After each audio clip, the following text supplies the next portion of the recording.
Assalamualaikum. Perkembangan hasil rumah buruk dua, dapur buruk dua ini. Ini papan baru sampai untuk tutup bahagian atas. Hari ini tangga siap. Buat tangga dengan tempat duduk. Sini.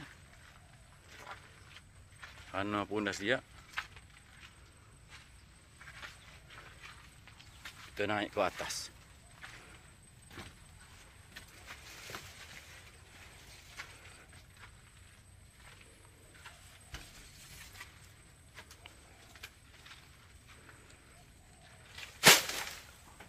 Ini bahagian dalam dia.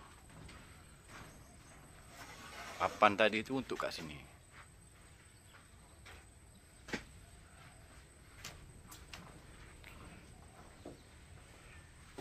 Ini bahagian dapur dia.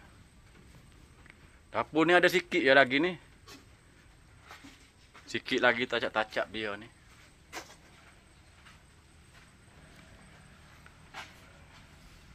Itulah hasil perkembangan setakat ni. Nanti kita update balik.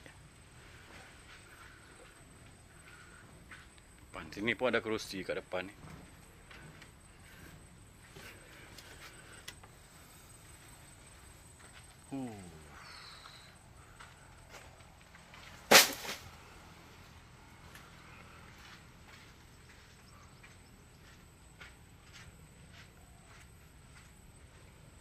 Alhamdulillah.